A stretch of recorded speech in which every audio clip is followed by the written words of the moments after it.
काय बोलते सिरियसली? बोंबील फ्राय, पापलेट fry, chicken biryani, mutton biryani, बऱ्याच गोष्टी आहेत. काय रे, श्रावण सुरू होतोय ना, म्हणजे नॉनव्हेज बंद.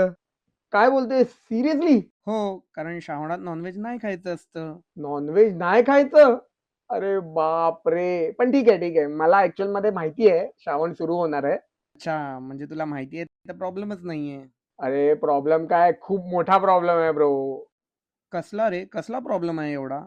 प्रॉब्लेम असा आहे ना, की आता बघ, तुम्ही व्हेज मध्ये काय खाऊ शकता, तुमची काय स्पेशालिटी आहे व्हेज मधली? पनीर ऑफकोर्स. आमची काय स्पेशालिटी आहे माहिती आहे का तुला? अरे स्पेशालिटी आहे ना, लिस्ट लागेल.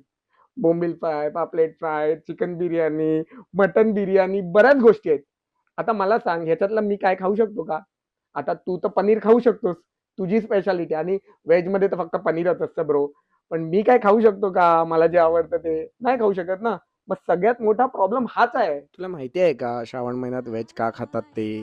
मॉडर्न सायन्स अनुसार पावसाळ्यातील इम्युनिटी, कमी शारीरिक हालचाल आणि बदललेली जीवनशैली काही लोकांच्या पचनावरही परिणाम करू शकते.